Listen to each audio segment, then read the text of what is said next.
Sir. नमस्कार sir. Sir क्या नाम है आपका? चंद्रशेखर साहू। सर कहाँ के रहने वाले हैं आप? मैं जिला बिलासपुर छत्तीसगढ़ से हूँ सर। सर संत रामपाल जी महाराज से आपने नाम दीक्षा कब ली? मैं जगत गुरु तत्वदर्शी संत रामपाल जी महाराज से 24 अप्रैल 2014 को मैंने अपना पहला नाम उपदेश लिया सर। सर संत रामपाल जी महाराज से नाम दीक्षा लेने से पहले क्या आप कोई भक्ति साधना भी करते थे? जी सर, मैं संत रामपाल जी महाराज से दीक्षा लेने से पहले मैं वेद माता जो गायत्री परिवार ट्रस्ट है शांति कुंज हरिद्वार, वहाँ से जुड़ा हुआ था। मेरे पिताजी आज भी वहाँ के परिव्राजक हैं, जो गायत्री प्रज्ञापीठ शक्तिपीठ सब में वो विशेष समय देते हैं और मैं भी उनसे जुड़ा हुआ था। तो सर आप गायत्री कुंज से कितने साल तक जुड़े रहे? मैं 31 वर्ष तक के वेद माता गायत्री परिवार से जुड़ा रहा। तो सर आपने बताया कि आप 31 साल तक गायत्री परिवार से जुड़े रहे, तो हमारे दर्शकों को आप ये बताइए कि गायत्री परिवार में आप क्या भक्ति साधना करते थे और वहाँ पर क्या क्या होता था? मैं गायत्री वेद माता गायत्री परिवार में एक मिशन थी, जैसे नशा मुक्ति अभियान, जैसे दहेज प्रथा बंद करो और विशेष सफाई अभियान, ये सब चला करता था। जैसे बहुत ज़्यादा पानी को व्यर्थ नहीं बहाना है और नशा मुक्ति अभियान का, तो मैं भी आना जाना था और मेरा भी बहुत सहभागी था। लेकिन मैं देखा कि बहुत दिनों से जब मैं आना जाना किया तो वेद माता जो गायत्री परिवार वाले जो ट्रस्ट वाले थे और जो उसमें विशेष तौर से जो ट्रस्ट वाले जो कार्यकर्ता थे, वही लोग सबसे ज़्यादा दहेज देते थे। और जैसे गायत्री परिवार वाले दूसरे गायत्री परिवार वालों को निमंत्रण देते थे, तो उनका निमंत्रण देने का विशेष तौर से निमंत्रण देने का कारण ये रहता था कि इसको मैं निमंत्रण दे रहा हूँ तो ये मुझे कुछ बड़ा सा कोई गिफ्ट देगा या अच्छा सा बहुत बड़ा उपहार या दहेज देगा। यही उन लोगों का उद्देश्य था। इसी वजह से वो लोग एक दूसरे को निमंत्रण भी देते थे। सर आपने बताया कि आप 31 वर्ष तक गायत्री मंत्र का जाप करते रहे, तो उन सब साधनाओं से आपको क्या क्या लाभ मिले? मैं इस मिशन से जुड़ा हुआ था, प्रतिदिन 5 माला जाप किया करता था। जो मिशन से मंत्र लेखन का जो कार्य है वो भी परमानेंट किया करता था। परमानेंट करने के बाद भी हमारे घर में पारिवारिक क्लेश और मेरे बच्चों में, जैसे मेरी गुड़िया में एक टोना जादू लगा हुआ था। जब भी स्कूल से बाहर निकलती थी, इस घर से थोड़ी सी दूर जाने के बाद वो तुरंत रोते ही रोते तुरंत घर वापस आ जाते थे। मेरे बच्चा जो प्रखर नाम है, उसको पूरा उसका शरीर का हर एक अंग पूरा कमजोरी के साथ उसके जो छोटी आंत है, वो छोटी आंत बड़ी आंत दोनों कमजोर थे। उसके बाद मुझे बचपन से एक बीमारी था मानसिक रोग का। मानसिक रोग था ही था, उसके साथ में मेरा जितना ही मंत्र लेखन करता था, गायत्री मंत्र जाप करता था, होता यह था कि मेरा ब्लड प्रेशर बढ़ता ही जाता था, पेट में दर्द अचानक बढ़ता ही जाता था, जो पेशाब में जलन है वो भी बढ़ता ही जाता था। पेशाब में जलन की वजह से ठंड में मुझे भरदरा बहुत ज़्यादा ठंड में 12 बजे 2 बजे रात को अचानक पेशाब में जलन चालू हो जाता था। और उसके बाद इतना सब होते हुए भी एक बहुत बड़ा और समस्या था, हमारे दोनों पति पत्नी के बीच में एक विशेष तरह से बहुत भयंकर लड़ाई झगड़ा होना। और इस लड़ाई का उपाय हमारे ससुर जी जब आते थे तो एक साल में कम से कम 2 बार कम से कम बहुत बड़ा मीटिंग होता था। तो ससुर जी आते थे तो मेरा बड़ा वाला साढ़ू उस वेद माता गायत्री ट्रस्ट का बहुत बड़े ट्रस्टी थे, और वो लोग आते थे तो हम लोग सब ये सोचते थे कि गायत्री परिवार वाले हैं तो मिशन के ही लोग बैठकर इस मामला को सुलझा लिए जाए, लेकिन फिर भी कोई भी प्रकार का सल्यूशन नहीं निकल पाता था। सर आपने बताया कि आप गायत्री परिवार में 31 साल तक जुड़े रहे और आपके परिवार में बहुत सारी परेशानियां थीं, आपको शारीरिक तथा पारिवारिक परेशानियां भी थीं, तो फिर संत रामपाल जी महाराज के बारे में आपको जानकारी कैसे मिली? मैं इतना सब परेशानी को झेल रहा था, परेशानी इतना ज़्यादा बढ़ गया कि मेरी पत्नी मायके चले गई। मायके गई तो मैं सीधा एक तलाकी नोटिस जारी किया और उस नोटिस में बोला कि भाई आपको रहना है तो रहो, नहीं रहना है तो आप हमें सीधा तलाक दे दीजिए, ताकि बार बार ये लड़ाई झगड़े से फुर्सत। तो जैसे ही नोटिस मिला वो लोग और बौखला गए, और मैं भी परेशान था। प्रार्थना तो वही था कि हे ऊपर वाला, ये जितना भी परेशानी है रहे तो रहे, लेकिन कम से कम पत्नी का तो साथ मिलता रहे। लेकिन ऐसे कुछ नहीं हुआ, परेशानी बढ़ती चली गई। तभी मैं अपने तकलीफ के बारे में, जो हमारे एक मोहरा से भगत भाई है, उनके पास जब चर्चा किया तो वो बोले कि भाई सब ठीक हो जाएगा। तो मैं बोला कैसे ठीक होगा? तो बोले कि एक महान संत है, आप उनसे जुड़ जाइए, आप उपदेश ले लीजिए, उनसे जैसे ही जुड़ेंगे सब ठीक हो जाएगा। तो मैं बोला भगत जी आप ऐसे बात कर रहे हैं भाई साहब कि आप यूं ही बाजार का लड्डू है, ऐसे नहीं है। मैं बोला तलाक के लिए नोटिस जा चुका है, वो लोग भी पा चुके हैं, और इसमें कोई भी प्रकार का अच्छा जो हम पति पत्नी एक हो जाए ऐसी कोई भी प्रकार की कोई बात नजर नहीं आ रही है। तो भगत जी बिल्कुल जिद करने लगे, अरे भाई आप पहले जुड़ो तो सही, और उसके बाद देखो तो आपकी पत्नी कैसे आती है, देखो तो कम से कम क्या क्या चमत्कार होता है। मैं बोला भाई पत्नी तो पत्नी, मैं बोला बच्चों का भी तकलीफ बताया, मेरा पेट में जो गांठ है उसको भी बताया, दिमागी टेंशन उसको भी बताया, जो ये सब परेशानी है मस्तिष्क में, जो मेरा ब्लड प्रेशर बहुत हाई है उसको भी बताया। बोले कि आपको कुछ नहीं करना है, केवल जगत गुरु तत्वदर्शी संत रामपाल जी महाराज से केवल आप उपदेश लीजिए, उपदेश लेने के बाद केवल मात्र आप चमत्कार देखिए। तभी मैं इतने सब परेशानी को देखते हुए, और जब मोहरा वाले जब भगत जी जब ये सब बात बताए तो मैं तत्काल तैयार हुआ, और उसके बाद फिर हम लोग 24 अप्रैल 2014 को मैं जगत गुरु तत्वदर्शी संत रामपाल जी महाराज से उपदेश लिया।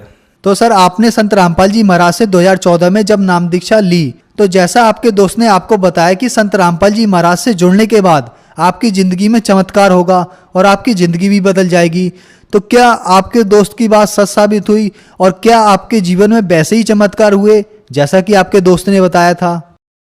हाँ सर, मुझे तो इतना अजूबा लगता है वो चमत्कार, अभी भी मैं सोचता हूँ समझ में नहीं आता। लेकिन वो जो खुशी है वो आज भी आप पूछ रहे हैं तो अब स्टार्ट हो गया। जैसे ही मैंने गुरुजी से दीक्षा लिया, दीक्षा लेने के बाद जैसे ही अपने उस आश्रम में आके अपने स्थान में बैठा, और जो मंत्र कार्ड दिया था माला लेकर जैसे ही जाप करना चालू किया, पूरे मेरे एक एक रोम से कुछ अजीब सी शक्ति एकदम अचानक घुसती गई। मैं पड़ोस में मेरे बगल में बैठे हुए मेरे मित्र थे, मेरे जीजा जी थे, उनको भी बताया जीजा जी देखो तो ये हो क्या रहा है। एकदम बाल खड़ा हो गए। बाल खड़ा होने के साथ साथ जितने भी शरीर में छिद्र है सब में एकदम शक्ति घुस रही थी। उसके बाद आप यकीन नहीं करेंगे, दीक्षा लेने से पहले एक और जबरदस्त चमत्कार हुआ। मैं जैसे ही दीक्षा लेने के लिए घर से जैसे ही कदम बढ़ाया, वैसे ही मेरा ब्लड प्रेशर इतना नॉर्मल हो गया, दिमागी टेंशन और दिमागी जो परेशानी थी एकदम नॉर्मल हो गई। मैं ट्रेन में जब बैठे जब जा रहा था, गोंडवाना एक्सप्रेस में मैं जा रहा था, तो उस दिन का अनुभव भी जबरदस्त था। एकदम मैं निश्चिंत था, एकदम निस्फिकिर, और शरीर में जो हड़बड़ाहट था जो ब्लड प्रेशर की वजह से, जो हाथ पांव में दर्द था, बिल्कुल नॉर्मल हो गई थी सर।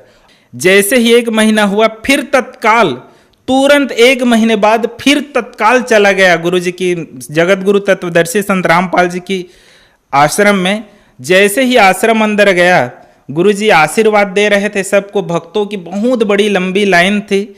मैं उस लाइन के पीछे मैं भी हो गया। जब मेरी पाली आई, गुरुजी सबको आशीर्वाद दे रहे थे, सबके सर में हाथ रख रहे थे। तभी मैं बोला जगत गुरु तत्वदर्शी संत रामपाल जी महाराज से, मालिक मेरी एक अर्जी है। गुरुजी कुछ आगे बढ़ गए थे, गुरुजी तुरंत पीछे आए, बोले गुरुजी बोले बोलो बेटा क्या बात है।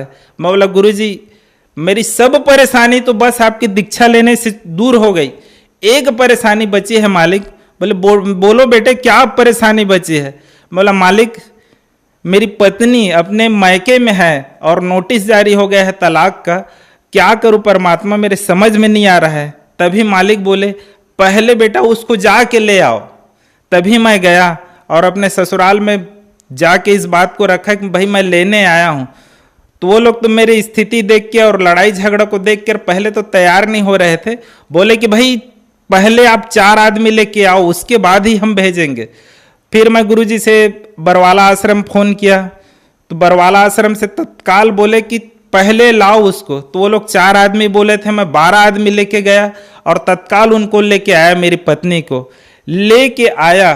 तब से लेके आज तक के लगभग आज 5 वर्ष बीत चुके हैं। अभी तक के हमारे दोनों पति पत्नी के बीच में किसी भी प्रकार की कोई तनाव नहीं है। आज भी मेरे सास ससुर, मेरे साढ़ू, गांव वाले, माता पिता सब अचंभे में रहते हैं कि ये शेखर और ये बबली को हो क्या गया है कि दोनों इतने सुंदर बढ़िया ढंग से इतने परिवार चला रहे हैं, और ऐसी क्या बात है। तो हम उनको बताते हैं कि हम जगत गुरु तत्वदर्शी संत रामपाल जी से महाराज से दीक्षा लिए हैं और उन्हीं के सब कृपा से ये सब हो रही है। और आज हमारा परिवार जगत गुरु तत्वदर्शी संत रामपाल जी महाराज से दीक्षा लेने के बाद बहुत खुशहाली है, बहुत प्रेम है, बहुत स्नेह है। और जो मेरी गुड़िया है, जो जैसे ही घर से निकलती थी पढ़ाई के लिए, जैसे ही रास्ते पहुंचती थी उसको एक कोई अचानक कोई शक्ति आता था, वो डरा देती थी, वो तुरंत वापस आती थी। तो आज जब से दीक्षा लिया हूं किसी भी प्रकार की कोई समस्या नहीं है। मेरे बच्चे जो पेट में गर्भ से ही एकदम कमजोर पैदा हुआ था, तो कमजोर पैदा हुआ था तो उसके लिए भी गुरुजी से अर्जी लगाया, और अभी तक के मेरे लाडले जो प्रखर साहू है, अभी तक के किसी भी प्रकार की कोई तकलीफ नहीं है सर। अभी जो मेरी मानसिक स्थिति है, मैं जगत गुरु तत्वदर्शी संत रामपाल जी महाराज से जिस दिन से दीक्षा लिया, दीक्षा लेने के लिए जिस दिन मैं अपने घर से कदम बढ़ाया था, उसी दिन से मेरी नॉर्मल हो गई है स्थिति। नहीं तो आप मेरी पत्नी से, मेरे पड़ोसी से आप पूछ सकते हैं, बचपन में बहुत मैं चिल्लाया करता था और स्थिति तो इतनी ज़्यादा बिगड़ गई थी, मेरे घर में मेरे टेबल में दोनों हाथ पैर को बांध कर रखा जाता था और न जाने बल इतना ज़्यादा हो जाता था, उसको भी मैं तोड़ डाला था। लेकिन जगत गुरु तत्वदर्शी संत रामपाल जी की महाराज की दया से अभी तक के जब से मैंने दीक्षा लिया हूं, ऐसा कोई समस्या नहीं आया है। तो सर आपने बताया कि पहले आप गायत्री परिवार से जुड़े थे और उनके मिशन के बारे में आपने बताया, तो क्या इसके अलावा जैसा गायत्री मिशन में आपको बताया जाता था दहेज प्रथा, नशा प्रथा के बारे में, संत रामपाल जी महाराज के यहाँ पर भी कुछ ऐसा आपको देखने को मिला? मैं जब वेद माता गायत्री परिवार जो शांति कुंज जो संस्था है उसमें जुड़ा हुआ था, तो एक चीज़ मैं देखा करता था, वहाँ पे जब जो भंडारी थे जो सबके लिए सार्वजनिक खाना बनाया करते थे, मैं आज भी देखता हूँ और उनके बारे में जब सोचता हूँ तो खुद में मुझे शर्म आती है। जो हमारे साथी थे, वो एक छत्तीसगढ़ में गुड़ाखू का नशा चलता है, वो गुड़ाखू घिस घिस कर केवचा चलाया करते थे। हद तो तब हो जाती थी जब काम करने के बाद जो प्रमुख जो कार्यकर्ता थे वो शराब भी पिया करते थे, रगड़घस तंबाकू खाया करते थे, जो पर्दे के पीछे छुप छुप के किया करते थे, और उसको मैं देखा भी करता था। तो मैं सोचता था कि जब ये वेद माता गायत्री परिवार से जुड़े हैं तो इनको ये जो वेद माता गायत्री है इनके ऊपर चमत्कार क्यों नहीं करते हैं। मुझे एक और चीज देखने को मिला, वहां पे हर जगह केवल चंदा, मात्र चंदा और रसीद, और उसके हिसाब से मैं जगत गुरु तत्वदर्शी संत रामपाल जी महाराज के मिशन से जुड़ा हूं।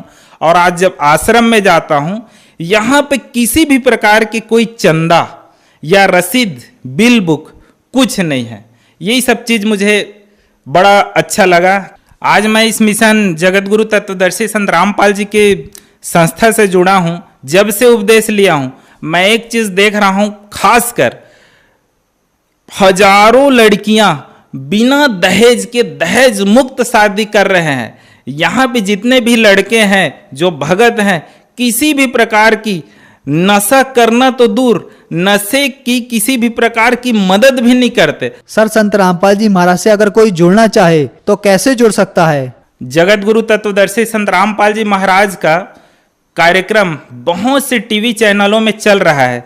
उस टीवी चैनलों के नीचे में एक पट्टी चलती रहती है जिसमें नामदान केंद्र का नंबर और जो आश्रम का नंबर है वो नंबर चलता रहता है। आप उसमें संपर्क कीजिए और आपको तत्काल संपर्क होने के बाद वहाँ पे जो भाई साहब हैं, जो भगत भाई हैं, वो आपको जगत गुरु तत्वदर्शी संत रामपाल जी महाराज के नज़दीकी नामदान केंद्र का पता बताएंगे और आप भी इस मिशन से जुड़कर पूर्ण रूप से शांति और मोक्ष को पा सकते हैं।